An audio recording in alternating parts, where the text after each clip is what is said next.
Bismillahirrahmanirrahim. We would start off with a new topic today, and this I'd like to refer to this as lesson number two. And if we speak about this particular lesson that I'm referring to as lesson number two, the second bullet that you see under 3.1, that is perspectives on the role of the family. Today we'll be discussing the Marxist perspective and Marxist perspective on the family, basically idea. And अगर हम इस bullet को read करते हैं तो there's a bit more to it. The Marxist account of how the family benefits capitalism. This is the first thing that we'd be taking into account, including ideological control. Number two, number three, reproduction of labor. Number four, consumption. तो चार चीजें हैं जो हमें discuss करनी है. And I would like to refer to this as lesson number two, and I would like to refer to this as topic 3.1.2. Topic 3.1 because the syllabus refers to it as topic 3.1, and I've added this two after a dot here because this is a second bullet under this particular topic.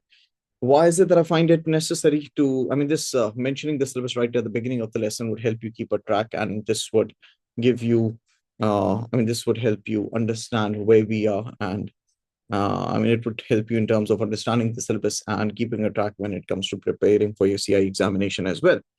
So yeah, Bismillahirrahmanirrahim. Again, we are to discuss the Marxist perspective on family. A quick little recap. I'll try to keep it quick, even when I know I have the tendency to get into details, but yeah, let's try to keep it a little quick. Marxist perspective on family, Marxism. For this, you need to know Marxism, and you need to know Marxism in detail. If you know about Marxism, well and good. If you do not know about Marxism, reach out and I'll share a video link with you. Go through that so that you have an idea and a better understanding of what Marxism is. As we speak about Marxism here, Karl Marx is the person. The gentleman was born in 1818. He died in 1883.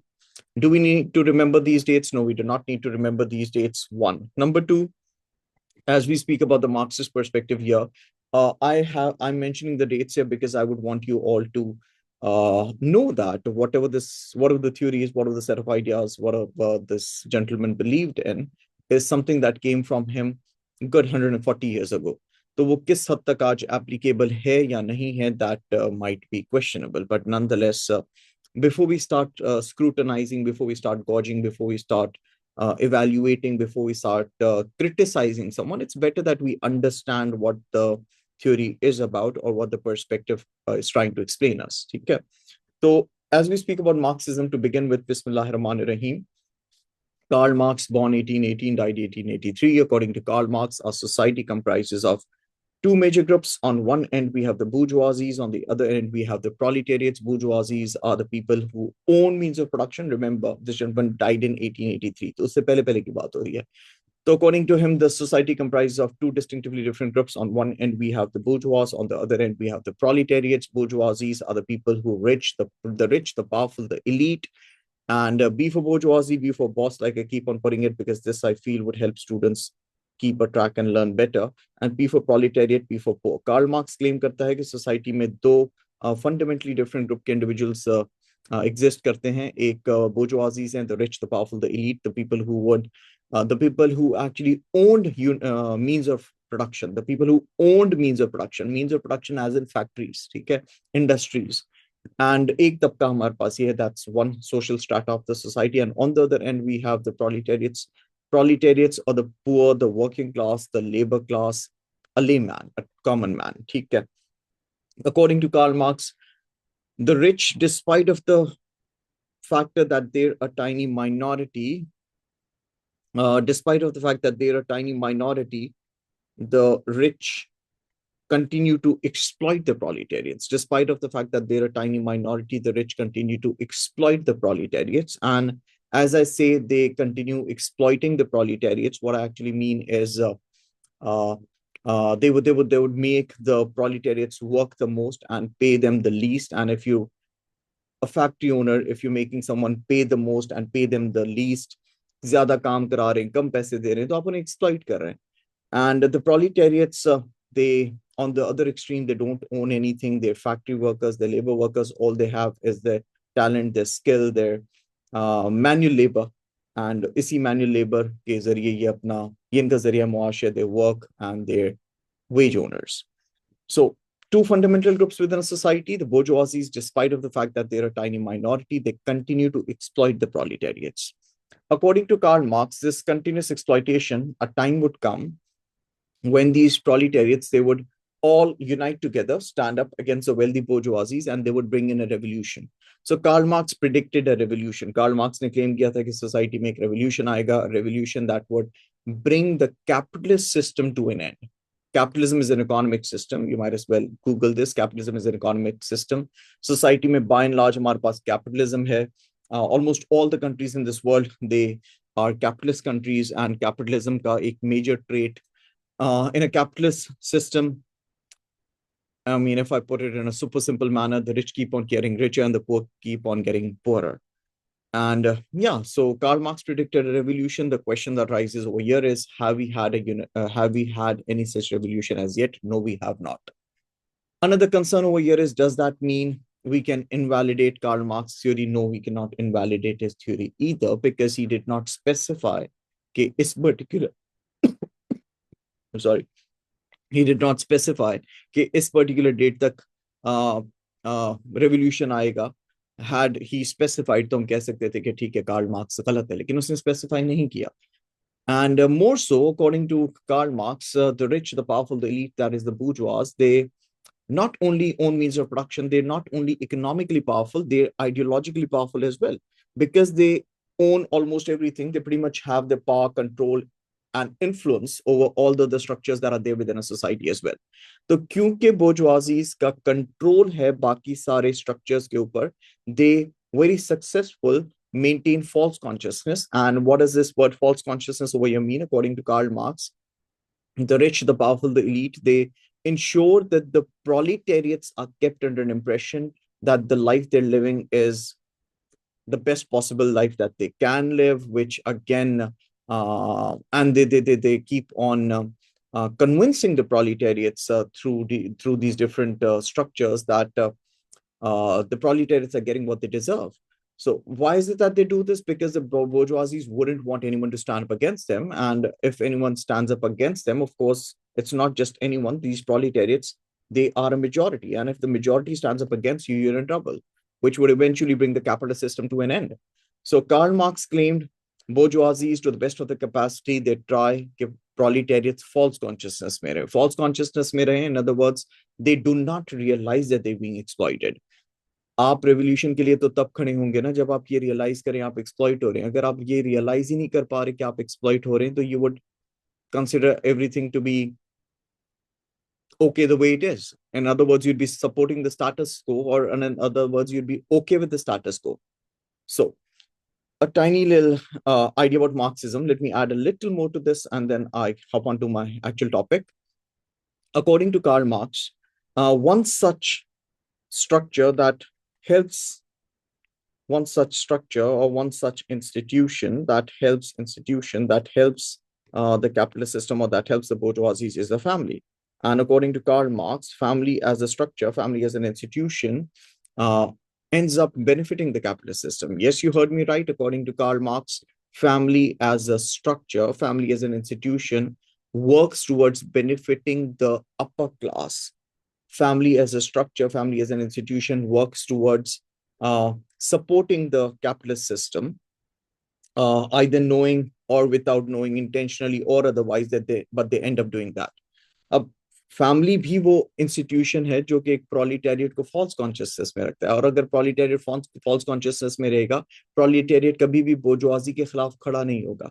अगर आप bourgeoisie के खिलाफ, you don't stand up against the wealthy bourgeoisies, you are not bringing in a revolution, and capitalism stays the way it is. And if capitalism stays the way it is, the rich continue getting richer.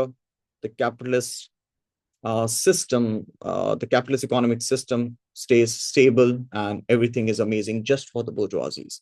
Now, another thing that I'd like to bring into your attention real quick: know that all Marxists are structureless. And know that, I mean, I had mentioned this in the previous lesson as well when we were discussing the functionist perspective. According to the structuralist perspective, दो major points आप जहन में रखें, जिंदगी आसान हो जाएगी इंशाल्लाह. According to the structuralist perspective, our societies comprise of different structures. There are different structures that that exist within a society. One. Number two, all of these structures, they're so powerful that they shape an individual's behavior. In other words, according to the structuralist perspective, an individual plays a passive role within a society. And when I say an individual plays a passive role within a society, the structures make you do whatever you do. So, according to the Marxist perspective, because remember, Marxists are again structuralists as well. So, if a structuralist believes the society comprises of different structures and these structures are over and above an individual, so does the Marxist believe in this. And according to the Marxist perspective, an additional line that makes Marxism stand out and that makes Marxism different from functionalism and feminism both, Marxist claim करते हैं कि ये जितने भी structures हैं they work towards benefiting the wealthy the rich the elite and this should eventually come to an end having said that bismillahir rahmanir rahim as we proceed with the Marxist perspective here, two prominent Marxist key thinkers that that I'd like to bring in under discussion today. Number one, Friedrich Engels. Number two, Elie Wiesel. Friedrich Engels, who is he? A friend of Karl Marx, a loyal friend of Karl Marx, and to the point that I don't know if you know, but after Karl Marx passed away, that is in 1883, the incomplete books that he had, or the incomplete work by Karl Marx, was completed by Friedrich Engels. So Karl Marx himself did not directly say a lot about the role that family plays towards supporting the capitalist system. Whatever we do have, we have it either from Friedrich Engels, or we have it from, what do we call them? From the neo-Marxists. Now, who are neo-Marxists? Neo, neo-Marxists. So remember when I said Karl Marx, he died in 1883.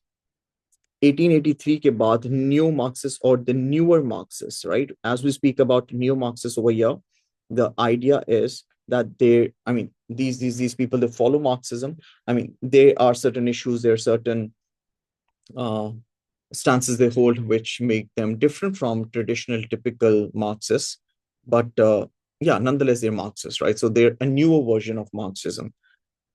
Now, I think I've said that. Now, one more thing before I hop into this. Now, I would like to show you a couple of questions as well. I would like to just show you two questions for now. Pehli cheez aap ye zehn mein rakhiye. Remember, I had mentioned yesterday. Question number 2B. Question number 2B in paper 2 always asks you about, you get a question, this is a 6-mark question, and you get a question on any of the perspectives, ठीक है? तो आपसे दो strengths या दो limitations किसी भी perspective से रिलेटेड पूछ सकते हैं, या दो स्ट्रेंथ्स पूछेंगे या दो लिमिटेशंस पूछेंगे, या आपसे एक स्ट्रेंथ और एक लिमिटेशन पूछेंगे.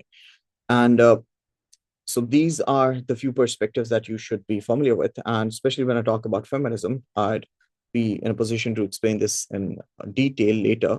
But feminism के अपने अंदर भी जो different types of feminism है, उससे related भी question आ जाते हैं. Since आपके पास radical feminism से की दो strengths पूछ सकते हैं, दो limitations पूछ सकते हैं, आपसे और क्या कहते हैं, लिबरल फेमिनिज्म की दो स्ट्रेंथ्स दो लिमिटेशंस आपसे पूछ सकते हैं, आपसे मार्क्सिस्ट फेमिनिज्म की दो स्ट्रेंथ्स दो लिमिटेशंस पूछी जा सकती हैं. An example of this is here, right? So we had this question in May 2023 variant A, that is May 2023/11, and the question reads, explain one strength and one limitation of radical feminist views of the family.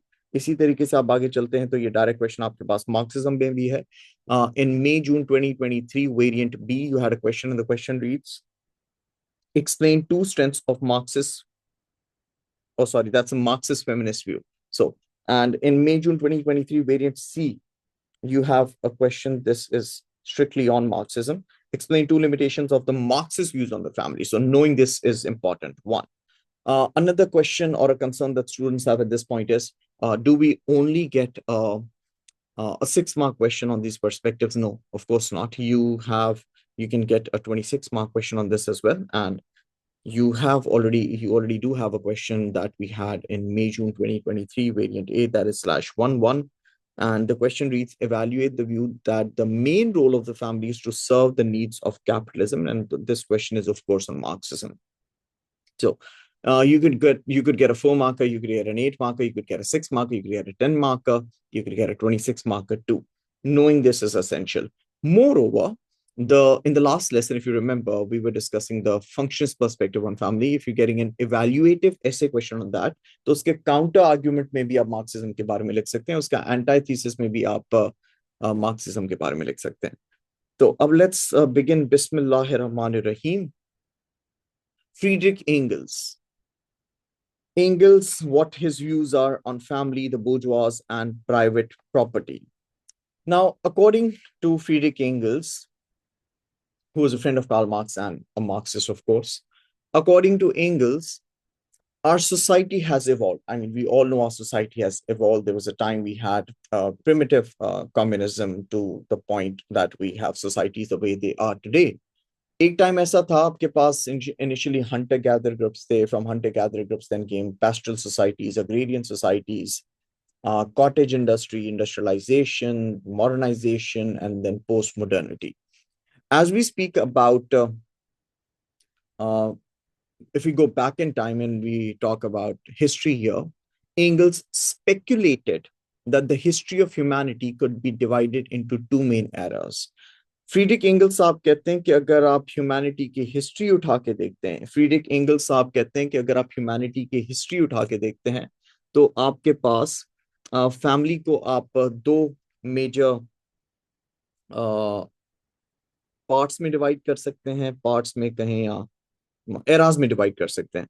So Engels speculated that the history of humanity could be divided into two main eras, and the first one is the era of primitive communism. Now, what is this era of primitive communism?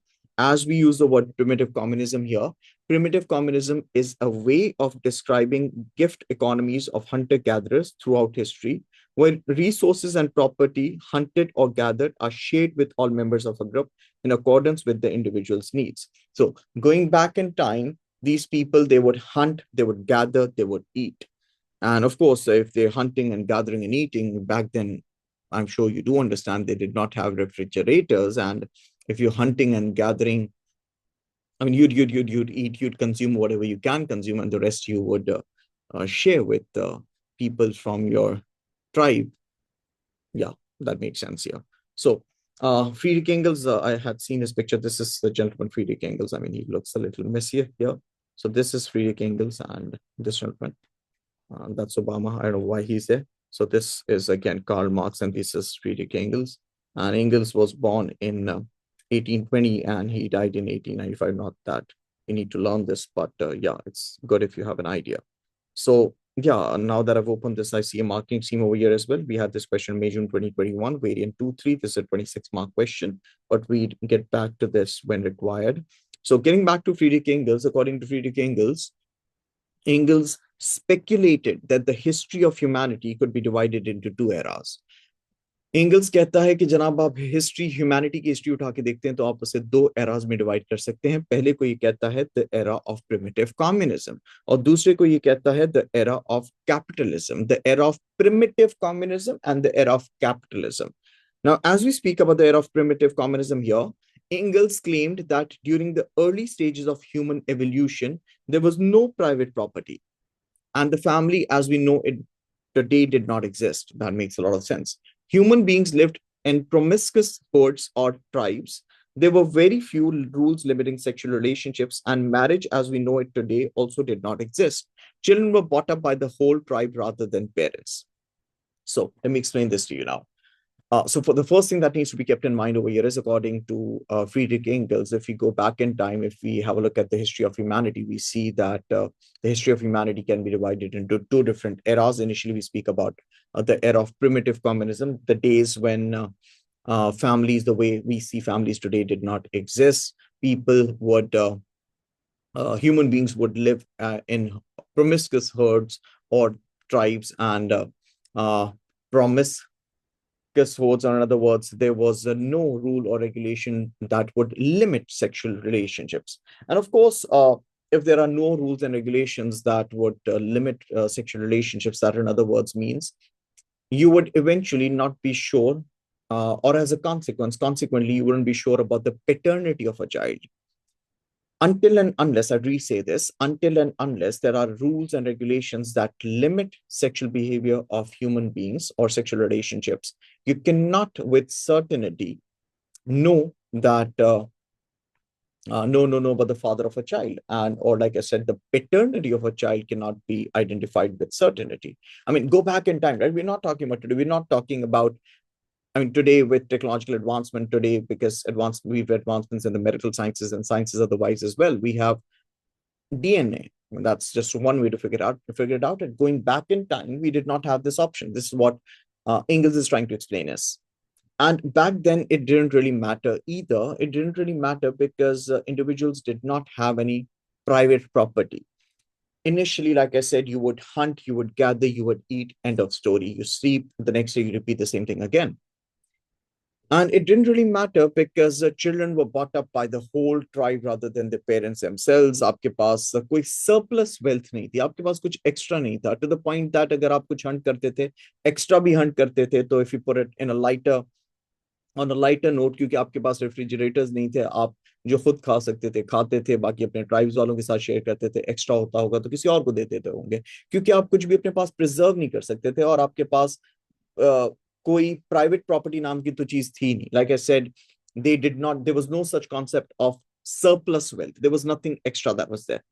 And hence and therefore, families as we see them today did not exist. And then slowly and gradually things changed. From stone age or the hunter gatherer group, आपके पास society evolve हुई, society आपके पास evolve हुई, आपके पास what do you call it, uh, आपके पास pastel societies आई, जिसके पास ज्यादा भेड़ बकरी वो ज्यादा अमीर. अब आपके पास देखें भेड़ बकरी, the word cattle, hurts. And you know, when we even when you're owning animals, even when you're owning animals, the more cattle you have, the more richer you are. And the more richer you are, that eventually means tomorrow when you die, you need to be sure about the paternity of a child, because there would be problems in terms of inheritance. जब आपके पास surplus wealth का concept आया, जब आपके पास extra चीजें आई, तो उन extra चीजों की वजह से अब आप जब when uh you'd eventually die, right? And uh, हर जिंदा चीज को मौत का मजा चखना है. And eventually when you die, आपके पास इनहेरिटेंस के इश्यूज आना शुरू हो जाते हैं.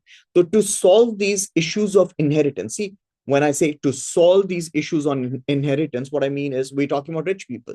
Someone who has surplus would worry about inheritance. If there's someone who doesn't own anything at all, उसको क्या ही प्रॉब्लम होगी इनहेरिटेंस की, उसको कोई प्रॉब्लम नहीं होगी इनहेरिटेंस की. सो do you see the pace, the line that Engels is taking? Eventually he would take it to the point where he'd convince you that or try to convince you at least कि families की emergence के पीछे अमीरों का फायदा ज्यादा matter कर रहा है, क्योंकि अमीरों के पास एक्स्ट्रा सरप्लस वेल्थ थी. जब वो मरते थे, उस वेल्थ की इनहेरिटेंस के इशू होते थे. उस इनहेरिटेंस की इश्यूज को सॉल्व करने के लिए आपके पास monogamous marriages, they started gaining popularity, and nuclear family as we see it today started gaining popularity. So I hope you have understood the era of primitive communism. Now the second one was the era of capitalism. The second one is the era of capitalism. Engels claimed that the nuclear family based on monogamy, that is marriage between one man and one woman, only developed with the emergence of capitalism. And then capitalism emerged, which led to the accumulation of private property and wealth. Now we're talking about people accumulating private property. Now we're talking about people accumulating wealth. So again, like I said, third time now, if you accumulate private property, if you accumulate wealth, tomorrow when you're going to die, there has to be someone who has to inherit this. And if you're someone who's rich and who has a lot of property, you again need to be confident. You need to know who exactly should be inheriting your property. So Engels claimed that the monogamous nuclear family, what does the word monogamy mean? And when we use the word monogamy, a monogamous marriage is a marriage where we have a husband and wife throughout life. And if we talk about, if we alternatively, we could use the word a serial monogamy or serial monogamous marriages, when you have one partner at a time, but if that partner dies, you marry someone else and then you have another partner. If you divorce the partner, again, you have another partner. But the core idea is you have one partner at a time. Engels claimed that the monogamous nuclear family was adopted by capitalists because it provided the most efficient way of ensuring that the wealth and private property was inherited by a person's direct descendant. So, according to Friedrich Engels, who's a Marxist, family का concept emerge ही कहां से हुआ है? Family का concept emerge हुआ है with the idea that people now, after the emergence of capitalism, people now own private property, people now had surplus wealth, and tomorrow when they die, the surplus wealth eventually had to be inherited by a person's direct descendant. And for you to be sure who the direct descendant was, there had to be certain rules and regulations that would that you'd expect people to be following related to sexual relationships. If there's only one husband and one wife in a family, questions about the paternity of children or about which wife's children should inherit were unlikely to arise. Engels claimed that monogamous marriage in particular was useful to the capitalist class. There we go. That's the point that's the point where this gentleman eventually I don't know if you could sense it earlier. This was the point where this individual was eventually going to land. Him trying to make a point that even this entire concept of family as we know it, as we see it today, is there because it is in some way or the other, directly or otherwise, benefiting the rich, the powerful, the elite, the bourgeois, in brackets, the capitalist system. So, Engels claimed that monogamous marriage in particular was useful to the capitalist class because it conferred legitimacy of children, and therefore, members of the bourgeoisie were able to ensure that their fortunes were inherited by their direct descendants. Bang, there we go. We're done with this. Having a look at what we had on us earlier. What did I do? So I have to go here. Now, this is what we were talking about. If you have a look at this, Engels speculated the history of humanity. I mean, keep on taking screenshots if you think you need this. Engels speculated that the history of humanity could be divided into two main eras, primitive communism and capitalism. Primitive communism, we're talking about hunter-gatherers here. Human beings lived in promiscuous herds. No rules restricting sexual behavior were there. There was no certainty about the paternity of a child, and children were brought up by the whole tribe. And on the other hand, if you talk about capitalism, monogamous marriages developed with the emergence of capitalism as this secured bourgeoisie's wealth. And I've explained you the entire process, how all of this happened.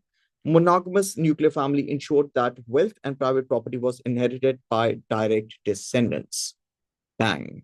So we just got done with this. Let's try evaluating Friedrich Engels there.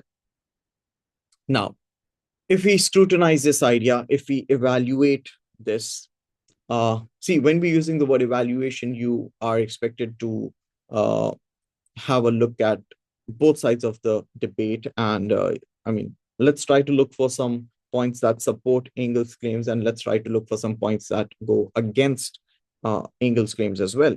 So let's start with criticism here.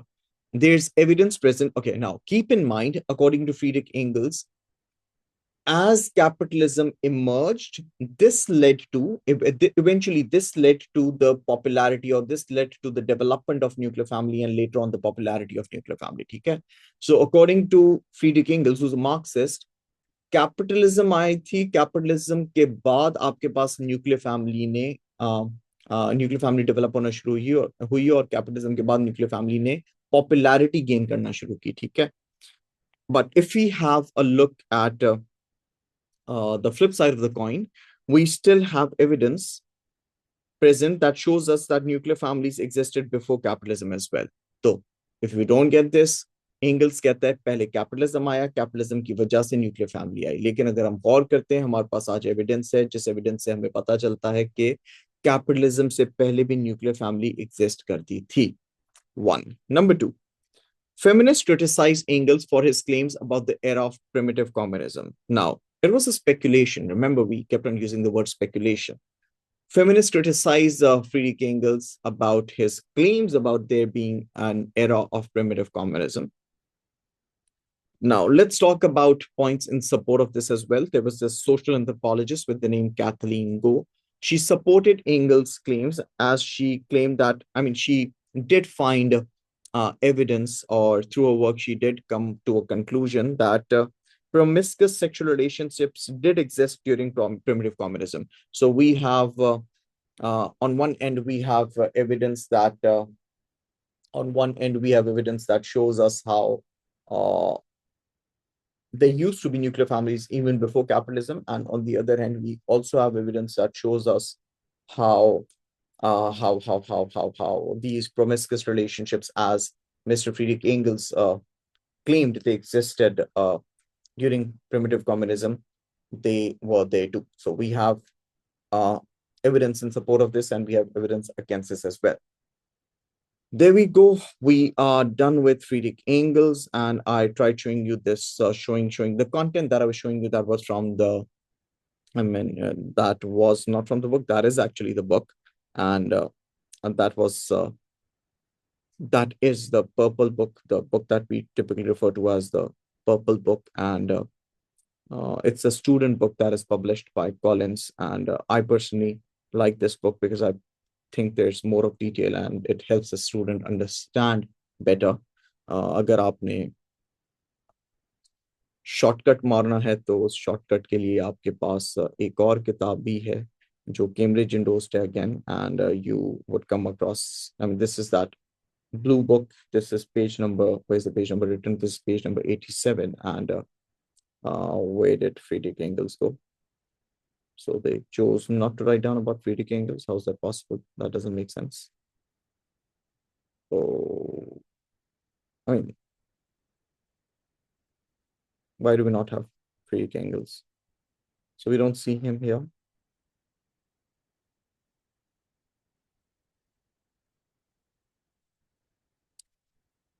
I have a feeling it would be here somewhere. It's just that I don't get to see it for now. I could just show you the marking scheme, and in terms of the relevance of what I just taught, just in case I leave you under an impression that the last 20 minutes that you spent here, they went down the drain. No, they did not. So if you're getting a question that says evaluate Marxist explanations of the role of family, Engels, Friedrich Engels is a must have. This you should know, this you.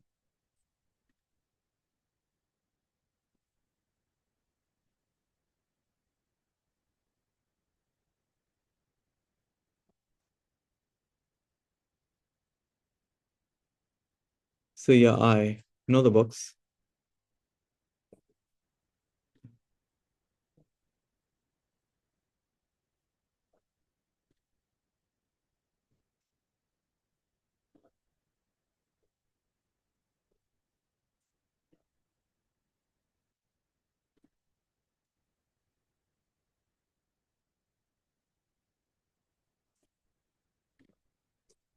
All right. So what does it say? All the feminist perspective. Why are they? Okay, let me answer your question. All right, Bismillah ar-Rahman ar-Rahim. Now that I'm done answering your questions, let's continue with what we were doing. And one down, we're done discussing Friedrich Engels. Let's take this ahead and discuss Elie Zaretsky. Zaretsky, what was his idea? Now, if you have a closer look at this date, Zaretsky came up with this idea in 1976. A question, a concern at this point is, do you need to learn this? No, you do not. I mean, if you want to show, go ahead. There's no harm. It's a good thing, not bad, but you don't have to learn the date. You don't have to know the date. I have put the date over here so that you have a little understanding on this in a better manner. Okay. See, Karl Marx passed away 1883. Now we're talking about someone who came up with this idea in 1976. That is pretty much in line with what Karl Marx claimed. Nonetheless, this is, we're talking about another century. We're talking about something that a gentleman who does affiliate himself or associate himself with Marxism, but this, we're talking about someone who came up with this idea after at least 90 years. Now, according to Zaretsky, the nuclear family is an ideological agency. That's a wonderful point. Let me take you back to the syllabus.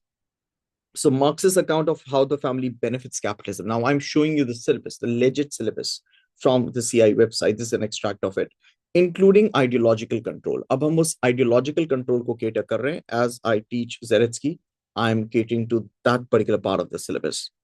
Now, Zaretsky in 1976 claims that the nuclear family is an ideological agency. I don't know if you know the concept of base and superstructure. I try to keep it a little quick, but let me just quickly remind you. Karl Marx or the Marxists, Karl Marx came up with the idea of base and superstructure because Karl Marx believes the most important structure that we have within a society is the economic structure, he refers to the economic structure as the base, bunyad, foundation. And all the other structures besides the economic structure, he refers to them as a superstructure, right? I'll re-say that. The economic structure is the foundation, and any other structure besides the economic structure, we refer to them as the superstructure. And all of these superstructures, they connected to the economic base. So even if I talk about religion is, let's just say this is the economic structure, this is the base. Even if I talk about religion is connected to the base. I talk about family is connected to the base. I talk about media is connected to the base. I talk about the criminal justice system, it's connected to the base, according to the Marxist perspective. Now, family is a superstructure that reproduces and legitimizes inequality within capitalist system. Reproducing inequality within the capitalist system. Why is it that it is important for the rich, for the powerful, for the elite, for the bourgeois to keep on reproducing inequality? Inequality की reproduction उनके लिए जरूरी इसलिए है because the rich would always want to continue staying rich, and they would always want to be more powerful as compared to the poor, the proletariat. And no one wants to flip roles. I mean, the rich wouldn't want to get poor, of course. And they want to legitimize this inequality. See, there's inequality that does exist within a society. And the rich, the powerful, the elite, the bourgeois, they would want to ensure that this inequality persists within a society. This continuous reproduction, or this social reproduction of inequality is pretty essential for the rich. And for them to be able to do this, they need to legitimize inequality. What does it mean when we say they need to legitimize inequality? They need to, I mean, the word, when your generation uses the word legit, they want to make this inequality feel to be legit. Because guess what? If the poor are not made to believe that the system that they're part of is just and fair, that might raise a concern, and they might eventually stand up against the system. This is something that the rich, the powerful, the bourgeoisies, they always fear. The rich would never want the poor, the proletariats. Remember, they're in majority. Remember what I said right at the beginning of the lesson. They would not want the poor to stand up against the bourgeois, or they would not want the poor to stand up, to gather together, to unite together and stand up against the wealthy bourgeois. And for that, it's really essential that you keep on legitimizing inequality. You keep on making the poor feel that the system is just and fair. So family is a superstructure that reproduces and legitimizes inequality within the capitalist societies. There are 4 different ways, according to Zaretsky, how the nuclear family benefits the capitalist system. To begin with, your family, there are 4 different ways, according to Zaretsky. Come on, keep on memorizing these names. We're studying the Marxist perspective on family. Initially, we spoke about Friedrich Engels. Now we're discussing a newer Marxist, that is Elie Zaretsky. The 4 different ways how the nuclear family benefits capitalism. To begin with, the first, the family being an agent of socialization. This is something that we discussed right at the beginning when we're studying topic 1.1, when we're discussing socialization 1.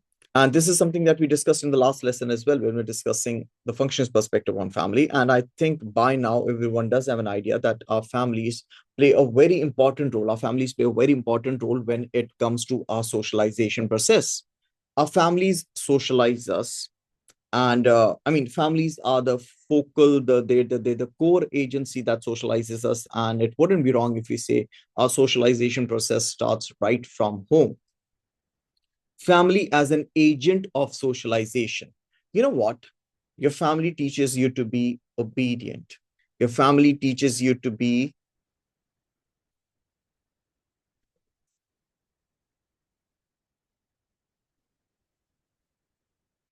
okay. I'll answer that question in a bit. So, family as an agent of socialization. So, your family teaches you to be obedient. Your family teaches you to show conformity towards the system. Your family teaches you to show respect towards authority. And do you realize all of this eventually works in favor of the rich? All of this eventually works in favor of the capitalist system. you as a work, I mean, today that you're young, I mean, when you're young, if you're taught to be obedient, tomorrow as you grow older, I'm sorry, tomorrow as you grow older and you're a part of this capitalist system, tomorrow as you grow older and you're a part of this capitalist system, you, since you've been taught to be obedient at a very young age, you, even if you start feeling that there's something that's wrong, you wouldn't raise a concern.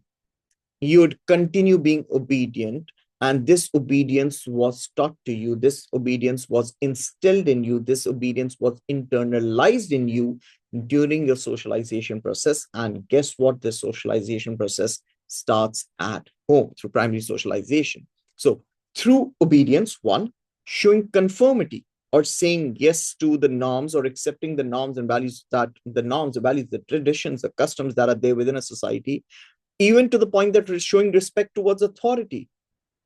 Today, you're taught to show respect towards authority. And guess who's in authority? It's the rich, the powerful, the elite. If you're working somewhere, you would be expected to show respect towards your boss, and your boss would be expected to show towards his or her boss. And this is a chain that goes on, eventually gets to the bourgeois, the rich, the powerful, the elite, the owner of the mean of production. So, one, the four different ways the nuclear family benefits capitalism. The first one is family as an agent of socialization through obedience, conformity, respect towards authority, and any and every idea that challenges capitalism is eventually suppressed. वो सारी चीजें जो कि capitalism को endanger कर सकती हैं, वो सारी चीजें जो कि कैपिटलिज्म को थ्रेटन कर सकती हैं, वो सारे आइडियाज को आप की फैमिली ही सप्रेस करा देती है. If a child is stubborn, I mean, parents would try to, every parent would want to ensure that the child is not stubborn. तो बच्चे के अंदर जो revolutionary instinct था या जो revolutionary traits थे, आप उन सारे ट्रेड्स को at a very young age suppress कर देते हो. कल करा वो बच्चा क्या ही सिस्टम के खिलाफ खड़ा होगा. So what I am saying is, if you suppressing those rebellious traits that could have possibly led to a revolution at a very young age, your family starts suppressing them. I mean, I could go on and on and on, but then the clock's ticking. Moving on to the next one. Families help workers manage their resentment towards the capitalist system. Workers being able to manage their resentment towards the capitalist system. If you're a worker, you're working somewhere. If you're a worker, you're working somewhere. And of course, we're talking about a worker, or a member of the labor force. I mean, it's pretty possible that you hold resentment against your daily routines, against your job description, or the work you're doing, or the system that you're part of.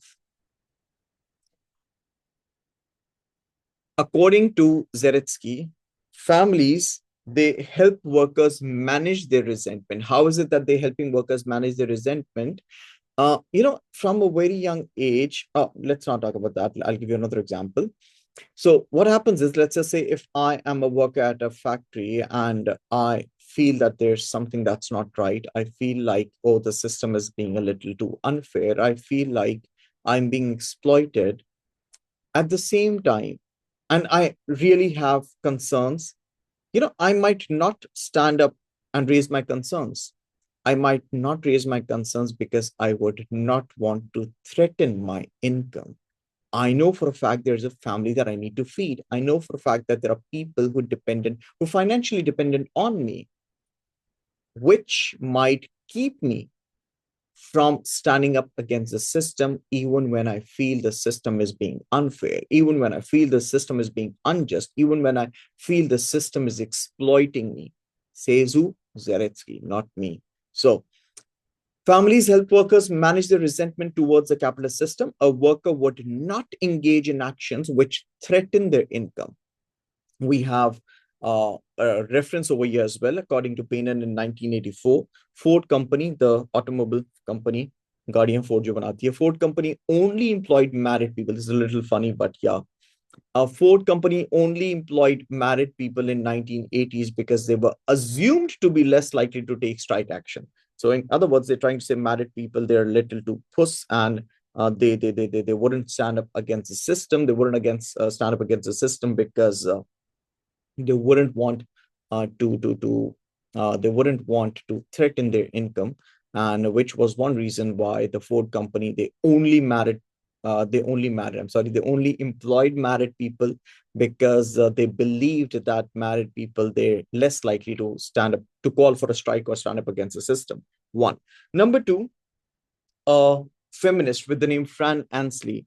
Fran Ansley, a Marxist feminist actually, in 1972 makes a point, and this point is, I mean, you would understand it well. According to Fran Ansley, capitalism as a system, as an economic system, has stripped male workers of the dignity, the power, the control they have at work. According to Fran Ansley, the capitalist system has stripped a male workers of his dignity, his power, his control at work, which eventually results in powerlessness, which eventually results in frustration. And this frustration at times leads to domestic violence as the men attempt to reassert the power, reassert the control, reassert the authority at home. If I put it in a simple manner, in Urdu this time, क्योंकि capitalist system ने आपकी dignity आपसे छीन ली है, आपसे power control आपसे छीन लिया है, आज आप पावरलेस फील करते हैं, and you don't like it. No one would like it. Wouldn't want be stripped of your dignity. You wouldn't want to lack control. And men, they try to reassert, or they try to regain it. But because they cannot really regain it at the workplace, they try reasserting or regaining it back at home, which at times, unfortunately, results in domestic violence too. So, wives therefore act as a safety wall for capitalism. I'll give you another example that would help you understand this in a better manner. As I see it, I think I'm taking a bit too long explaining this, but in my defense, this would help you understand all of this better. And just imagine tomorrow you get a 26-mark question on this. Yeah, so I'm trying to do justice to the topic. I want to speak more, but yeah, I know the clock's ticking. So Fran Ansley, according to Fran Ansley, wives at home, they act as a safety wall for capitalism. Wives at home, they act as a safety wall for capitalism. Now, what does this mean? When I say wives at home, they act as a safety wall for capitalism. You know what? The capitalist system, when a man leaves home, goes out to work, the capitalist system keeps on exploiting you. If I sum it up, it keeps on exploiting you one way or the other, and you feel exploited, you feel frustrated, you feel powerless. You go back home, you take it out on your family, not in a good way, of course. You'd go back home frustrated, you'd be ready to fight with everyone at home. Later on, which you might realize, but so there's frustration that you have because of the capitalist system. You're going back home, letting it out on your family members. I'm not advocating that, Khuda Khasta, but I'm trying to explain the point that Fran Ansley is trying to make over here. So you go back home, you let it all out. And as you let it all out, the next day you're in a position to go back home again, ready to take more. Now imagine for a bit that a man does not have this let out opportunity. He goes back home, does not have a family to take his tantrums, or to listen to his crap, or to deal with his whatever tantrum or crap. I think the word helps understand. Imagine there was no family. This frustration would eventually keep on building up day after day. This would keep on building up, and that male worker would eventually get to the point that he would take it out on the capitalist system, which is again threatening the capitalist system. According to Fran Ansley, the Marxist feminist, wives act as a safety wall for capitalism. So the frustration the man gets or collects from the capitalist system, from the place that way this gentleman works, You come back home, you let it out on your family members. The next day, you're fresh and you go back again and you are ready to take more, which is keeping the capitalist system free from threat, which is keeping the capitalist system safe. So, 2 points, the 4 different ways that the nuclear family benefits capitalism. We're discussing this under the heading of Elie Zaretsky. Elie Zaretsky came up with this idea in 1976. Who's Elie Zaretsky? He is a neo-Marxist. Elie Zaretsky believes the family is an ideological agency. We're down with two more. Number 3, some Marxists claim that extended families are discouraged in capitalist system because they expect altruism, selflessness, egalitarianism. On the other hand, nuclear families are encouraged because they encourage competitiveness, individualism, greed, selfishness. Now, we need to understand, we're studying all of this under the heading of the Marxist perspective on family. And I'd like to assume you all have a basic understanding on the extended families and nuclear families at this point.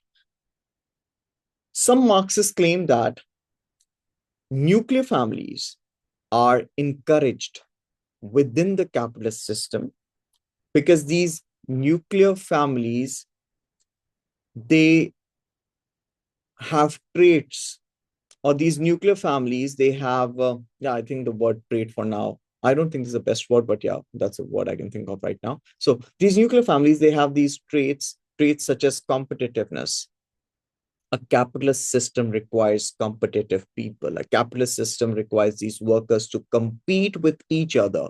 If these workers, they keep on competing with each other, guess what? Eventually, they're favoring the system. Eventually, they are working more because maybe they're expecting a promotion, just to give you an example or to put it in context here. So the more competitive a worker is, the more efforts he or she is putting. In this case, the more efforts he's putting, which eventually is, without him even realizing, which is eventually benefiting the capitalist system. So if I'm working somewhere, I keep on putting in efforts, I try to give my best shot always, I'm eventually benefiting the organization that I'm working for. So if a male worker, if a proletariat is competitive, it helps the system. It promotes individualism. What does it mean? Individualism, to each their own, like they say. Har banda apne matlab, har banda self-oriented hai. All you care about is yourself. It promotes greed. Workers keep on wanting for more. They keep on wanting more, rather, which again promotes selfishness. So, according to some Marxists, these essentials that are one way or the other benefiting the capitalist system, ये सारे traits, ये सारे features आपको nuclear family के through मिल सकते हैं, extended family से नहीं मिल सकते. Extended family, if we talk about extended family, or as we refer to it as a classic extended family, which us Pakistanis refer to as a joint family. Joint family के अंदर you need to be selfless. You're expected to be selfless. You're expected to show altruistic traits, altruism, helping others without any lalach. That's a word that occurs to me here. So altruism, selflessness, egalitarianism, equality. So some Marxists claim that extended families are discouraged in capitalist societies because they expect altruism, they expect selflessness, not selfishness, selflessness. अपने मफाद से बालातर होके सोचें, and egalitarianism, equality. On the other hand, nuclear families are encouraged because they encourage competitiveness, they encourage individualism, they encourage greed, they encourage selfishness. Taking this ahead, nuclear families are essential for capitalism. This is a point I like. This was put forward by Herbert Marcuse in 1964. So this brings in the idea of conspicuous consumption. Conspicuous consumption, wait a second, where's the syllabus? Conspicuous consumption. Here, consumption. This is the part I'm trying to explain you. So, nuclear families are essential for capitalism because they are a major unit of consumption. We had discussed this while we were discussing the functions perspective as well. Nuclear families are a major unit of consumption in this day and age. I mean, this he came up with this idea in 1964, but I find this to be pretty relevant even today. Since families are no more a unit of production, since gone are the days when we had cottage industries and families collectively would produce products and then later on either barter or sell them, today families are a unit of consumption. Today we consume products. And do you realize the more we consume products, anything could be anything. I mean, I have 100 things on my table right now. I could, but yeah, so yeah, the more we consume, the more beneficial we are to the capitalist system. It could be anything, like anything, even if it's something as, I mean, even if it's coffee, you consume this, there's someone who made money out of this. I don't want to promote them. Yeah. So there's someone who made money out of this.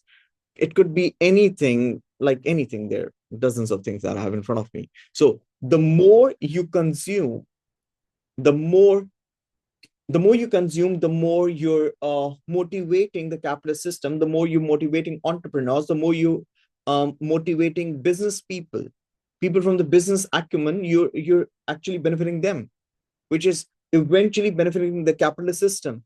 जितना आप consume करेंगे उतना capitalist system strong होता जाएगा. Every year Apple keeps on coming with a newer phone. So yesterday you wanted the latest model. Today you would want another new model. Tomorrow again you would want a newer model. Tuck, tuck, tuck, tuck, tuck, tuck, tuck. The more you consume, the more you're benefiting the capitalist system.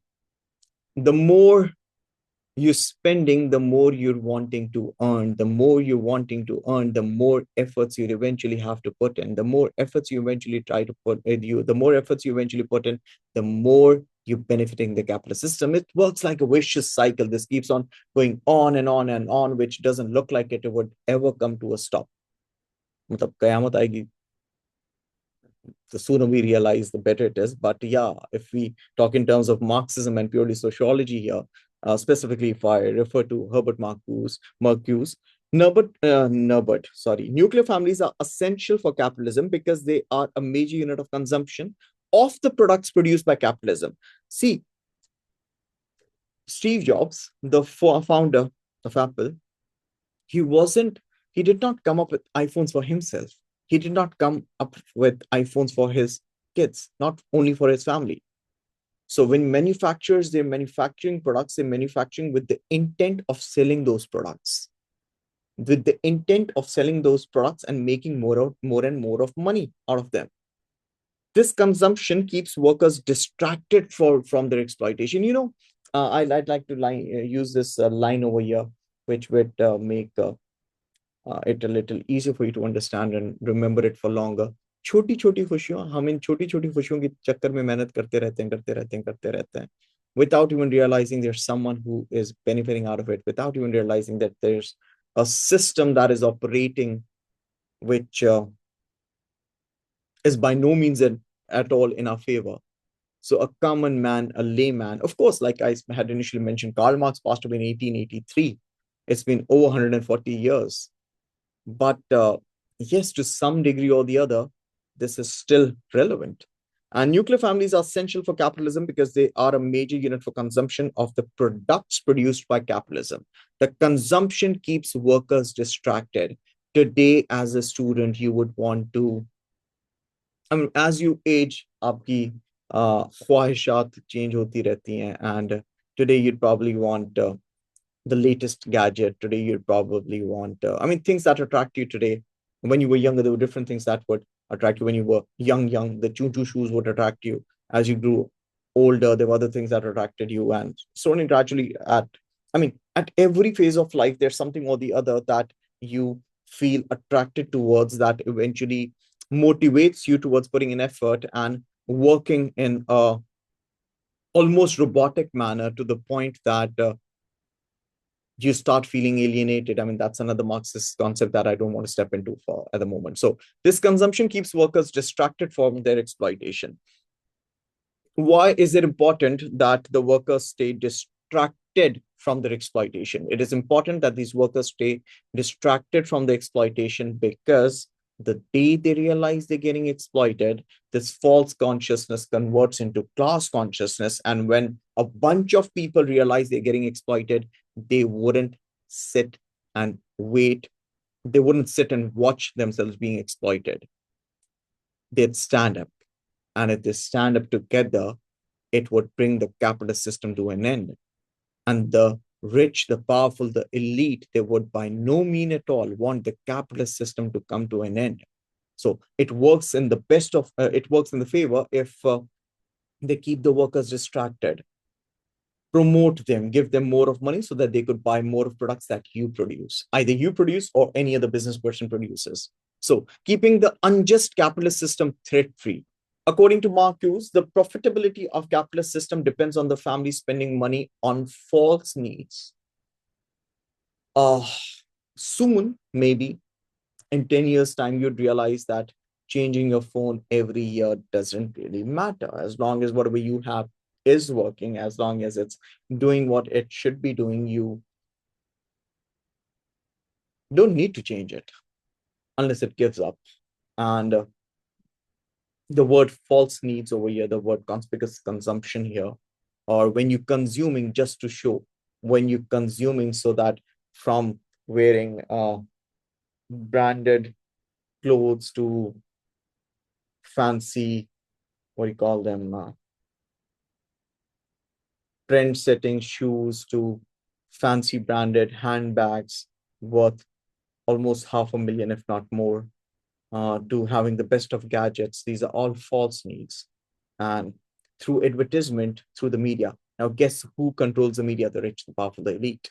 So they advertise so that they could, so that you see it, you want it, and on so that you see it, you want it, and as you I mean, you've seen something, you want that something, and now you want to work towards getting that particular thing, or whatever the commodity is. You're actually distracted from the exploitation that you are experiencing. And this varies. I know I'm taking a little too long here, but it's not only you. If you talk about the people who work at your place, if you talk about your domestic staff, from the guard outside to the cook that you have, they stay distracted too. I mean, there's a difference, of course. When you're updating your phone, you're spending hundreds of thousands, but for them, it might be what, 10,000, 20,000, 30,000 extra, and then they get to upgrade the phone. So you have your needs, they have their needs, and this is, like I had initially said, this works like a vicious cycle. Everyone is made to believe that they need something now, and the word need that we're using over here isn't actually a need. It's been advertised, and there are millions of dollars that they spend on advertisements so that you end up getting attracted and you end up wanting to have that particular product. So yeah, I think I've spoken a lot. Let's take this down and evaluate the Marxist perspective here. And if I feel like having a look at the blue book as well, the course book. So this is your ideological control. We've spoken about economic. Yes, this one point I'd like to discuss one of the slide. I'll just open this as well. Politically stabilizes. Yeah, we've spoken about this. Release of adult frustration. This we've spoken about. Refuge from the wall of work. Yeah. Targets as consumers, playing an important role legitimizing. Okay, now let's spend a few minutes. Let's spend a few minutes discussing neo-Marxism as well. Now that I've seen it, I tried to wrap it up in 10 minutes, inshallah. So neo-Marxism, we already have an idea about who neo-Marxists are. This perspective adds a cultural dimension to the relationship between the family and the economic system. It highlights how different types of family capital give advantages and disadvantages to children of different classes. So let me give you a bit of an idea. I don't know if I should have stepped into this, but now that I have, let's talk about it. So there was this French philosopher, sociologist with the name Pierre Bourdieu. Bourdieu came up with this idea of cultural capital. Now, so let me give you a little bit of background here. Bourdieu claims one of the most important resources that an individual has is their capital. And he claimed there are different types of capitals that individuals have. We have the economic capital. There are four. I know this book refers to three of them, but there are actually four that Bourdieu came up with. So one, you have the economic capital, and then you have the cultural capital, then you have the social capital, and then you have the symbolic capital. I'll explain these to you one by one. Economic capital, of course, if we talk about economic capital here, uh, how rich you are, how wealthy you are, what your income is like, that's super simple. Bourdieu in 1986 uses the concept of cultural capital. Now, what is this cultural capital? A non-economic resource, your non-economic resources that can be spent to give some families advantage over others, to argue that parents are differently positioned to invest in their children. Some have more cultural capital than others. If I may give an example here, if we talk about a comparison between, I'll use examples that I like using for cultural capital. When we speak about cultural capital, just keep this keyword in mind: non-economic resources, right? Non-economic resources, as in kids these days. Uh, so the typical examples that I keep on using, the inclination, the almost obsession that I see younger generations having towards Korean cuisine these days. So, I mean, I don't want to name or promote any eatery or restaurant here, but there are restaurants I have been to visit to, and I mean, what are they selling? They're selling noodles, and they're overcharging, and there's so that's uh, how is that an non-economic resource? How is it that it is benefiting the children of the rich? It's benefiting the children of the rich because this is giving you that exposure, the exposure that you get. I mean, of course, all of this is connected to the economic capital, but this is not directly an economic capital. And that is why we're using the word the non-economic resource. Your parents are in a better position to invest in you, not only financially. Your parents are educated, and that puts them into a better position when it comes to them sharing the experiences with you. That puts you into an advantaged position if you compare yourself with a child from a working class background of the same age. पढ़े लिखे parents हैं आपको, आपके parents ने ensure किया है कि वो आपको वो एक्सपोजर दें. You go to places, you go to different countries, and you get to see a lot of things, and which eventually puts you, or which eventually gives you that upper edge, which eventually gives you that upper edge over kids from the working class background. And so, like this says, non-economic resources that can be spent to give some families advantage over others, to argue that the parents are differently positioned to invest in their children, differently positioned. If I may give you an example, there are, if you talk, I mean, this starts as cultural capital, this starts playing its role according to Bourdieu. Now, I'm doing this for Bourdieu. I'm trying to explain you his point of view. According to Bourdieu, this starts at a very, very young age. And, the how kids, they go to the kids, I've seen them attending really fancy, what do you call them? Play groups, play schools. I think they play schools. So before you even join a school, your parents want to help you with socialization outside home. For that they have specialized institutions picked that charge you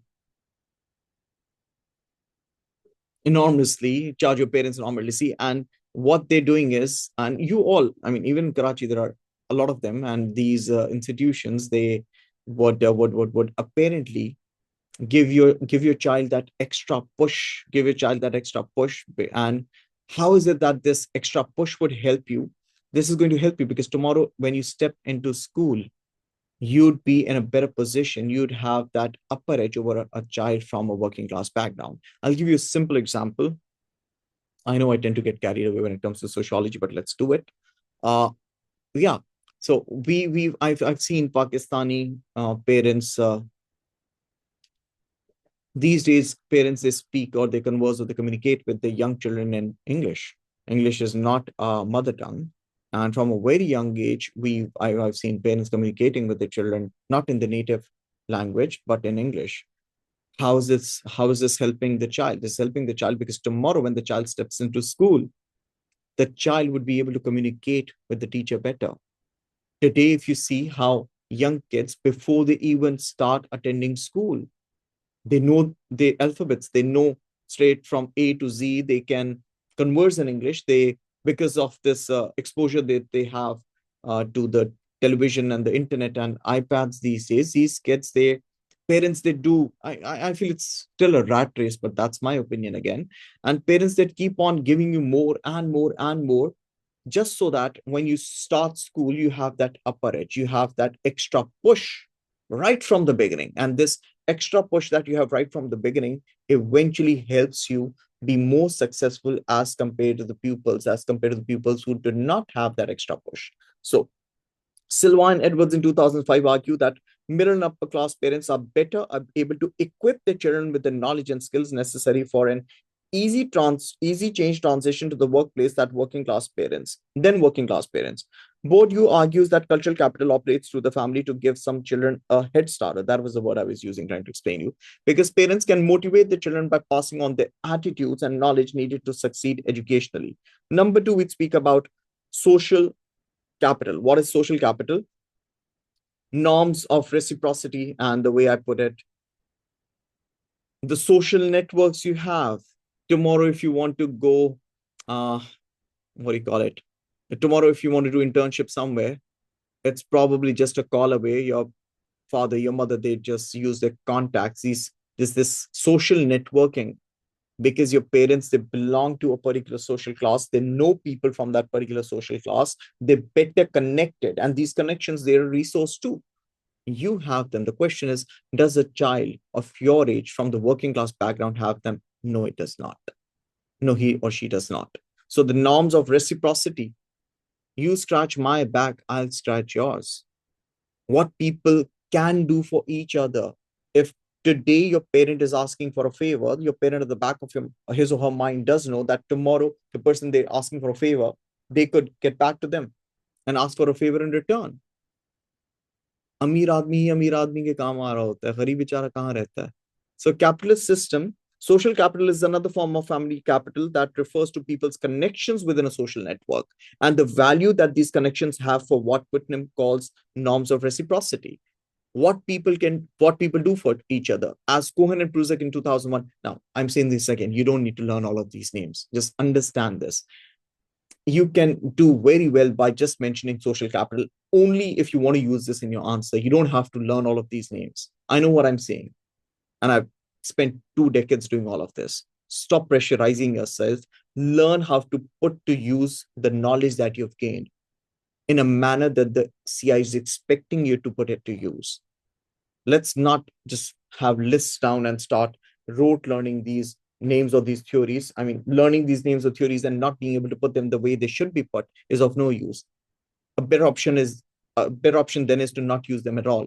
So as Cohen and Prusik 2001 argue, high levels of social capital involves the trust, mutual understanding, shared values and behaviors that wealthy families into networks strengthened, reinforced by mutual advantage, self-interest and cooperation. Like I said, you scratch my back, I'll scratch yours. In this respect, middle and upper class families have greater access to significant social networks in school or the workplace that give their children economic advantage over others. Number three, symbolic capital. Symbolic capital relates to the characteristics that upper class children develop, in particular, authority. So, in Pakistan, a South Asian country, you have, most of you would have domestic help at home. So, from a very young age, you've seen your parents showing the authority towards, your parents dictating, your mother dictating, or your father dictating the stuff that is there for you. And because you've seen it happen, you grow into a chota saab automatically. I hope you understood that. And this authoritativeness, this is a non-economic resource because this was a part of your package. This is through the experiences that you had. You were born into a family that gave you that extra edge, that extra push. directing the efforts of others in the expectation of being obeyed. बचपन से ही आपने authority को use करना सीखा है from the environment, you didn't have to go anywhere, घर से सीखा है आपने. Number two, personal charm, charisma, charismatic personalities, or as your generation refers to is it as the, what do you call it, riz. Personal charm or charisma used to manipulate others behavior. So this is what this book had to say as well. Because I'd opened it, I thought of showing it to you. I have shown you this. I have so these are some there's some content. If you guys want to take a screenshot of this, yeah, sure, go ahead. It's pretty much a repetition of what we just discussed, but yes, in a paragraph form, just in case. I wouldn't like calling any of these as notes, but yeah, they're there. So if you think they're helpful, just take a screenshot. That's going to help you. I'm just going to help you write better answers. So taking it ahead, there's more. Families as unit of consumption. We've done discussing that.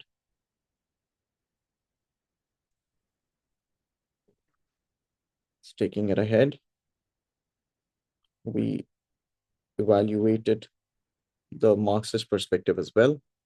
No, we did not as yet. Just take a screenshot of this. So taking this ahead, Bismillahir Rahmanir Rahim.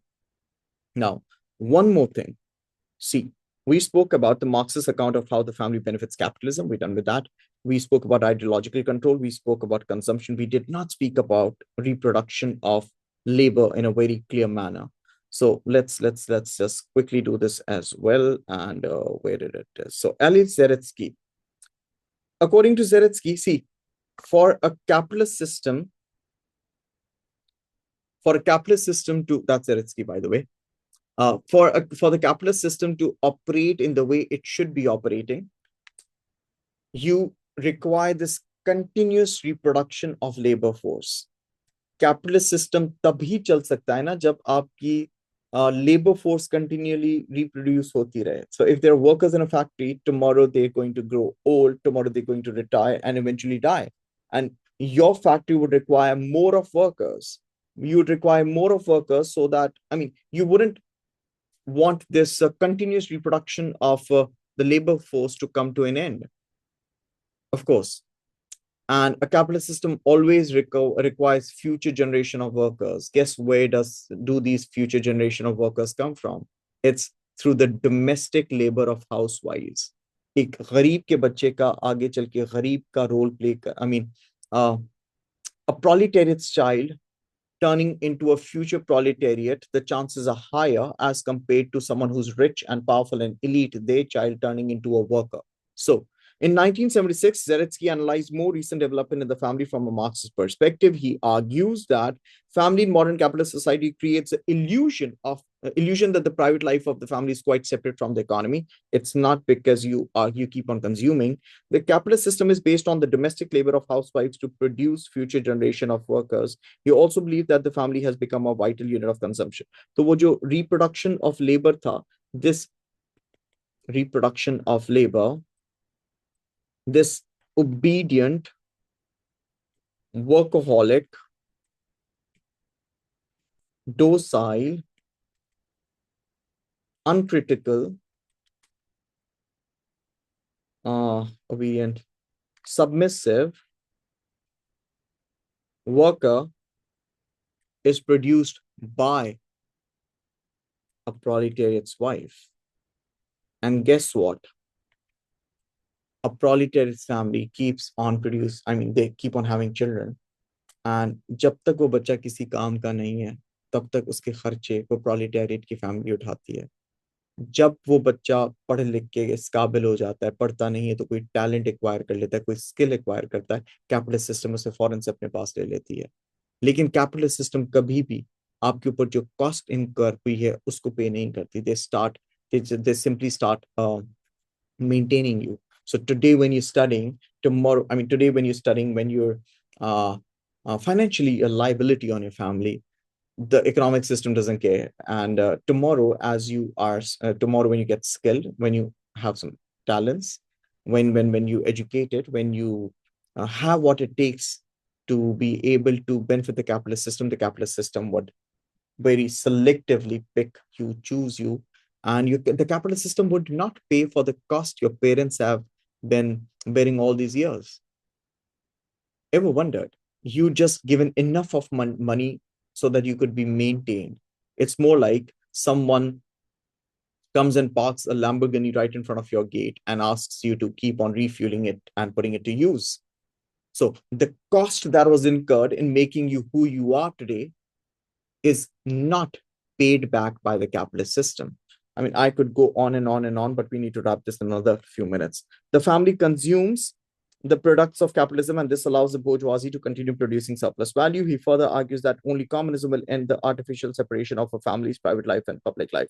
So, again, this gentleman is a neo Marxist.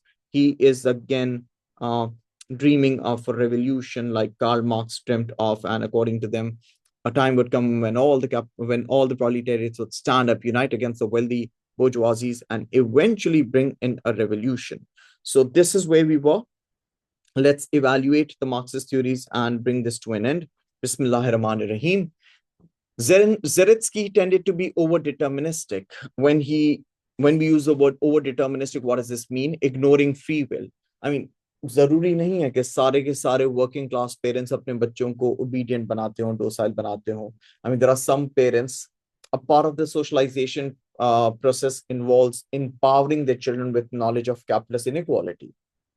So not necessarily that every parent, every proletariat parent uh, is trapped into false consciousness. There's a possibility that some working class parents may actually resist the ruling class ideology. And while they resist this ruling class ideology, they might want to empower their children with knowledge of capitalist inequality. कितने parents हैं जो कि अपने बच्चों के साथ ये सारी चीजें these facts related to inequality इनका जिक्र करते होंगे? अक्सर नहीं करते होंगे, लेकिन ये भी तो पॉसिबिलिटी है कि कुछ पेरेंट्स करते हों. So one, so we see Zaretsky being a little too over deterministic by assuming that there's any free will that exists. See, by the end of the day, I'll help you connect dots here. Zaretsky is a neo-Marxist. All Marxists are structuralists. Structuralists believe individuals play a passive role within a society. Number two, interactionism. Marxists ignore the emotional and social satisfaction people get from being members of family. You know what? What we read and what we discussed in the last hour, a little more than that, the way Marxists put it, they make it sound like a family is just operating, it just exists to help and benefit the capitalist system, which is not always the case. What about the emotional satisfaction that you derive out of being as a family member? What about the social satisfaction you have being a member of a family? Who's going to talk about that? The Marxists aren't, and they aren't ready to either. If you have a look at the feminist perspective, so we know what's coming here. Marxist theory does not consider the non-economic factors such as misogyny being a problem, such as patriarchy being a problem. Dekhen, Marxists almost left us under the impression that families are being exploited. Families are getting exploited because of the capitalist system. If there's anything that is evil, it is the capitalist system, according to Marxists. However, according to feminists, wait there. There are other factors that lead to inequality and that lead to injustice within a family as well. Let's blame patriarchy here. What does the word patriarchy mean? Male domination, misogyny, hatred towards females. According to many feminists, Marxist theories are outdated today and they tend to ignore the global changes that have transformed women's experiences within a family. So yeah, it is it. I just want to quickly show you the marking scheme for the question before we wrap this up. So this was a question. Evaluate the Marxist explanations of the role of family.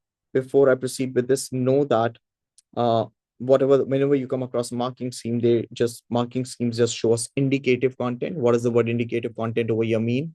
You want to write stuff from here? Sure, go ahead. But if there's anything beyond this which is relevant and in context to the question, you still get marked. So this you'd see in every marking scheme. So evaluate the Marxist explanation of the role of family if you want to write down in support of Marxism. It serves the need of capitalism. We spoke about this. It reproduces social class inequality. We spoke about this. Ideological function spreads ruling class ideology. We spoke about this. Families act as a unit of consumption, providing profits for capitalism. We spoke about this. Reproduction of labor power to ensure sufficient workers for capitalism. We just spoke about this. Now, do you know what? You're not expected to write all of this, but whatever you do write, make sure you develop it. Now, how is it that you'd be able to develop it? By reading. Read more. Read more so that you can write more. We could turn this entire thing into pointers and hand it over to you. I can, like I was saying, I can go on and on and on talking about each point, an hour for each for I for what I think. Will you be able to do that? Will you be able to write? Will you be able to turn this into a well-crafted paragraph that is graded high by the examiner?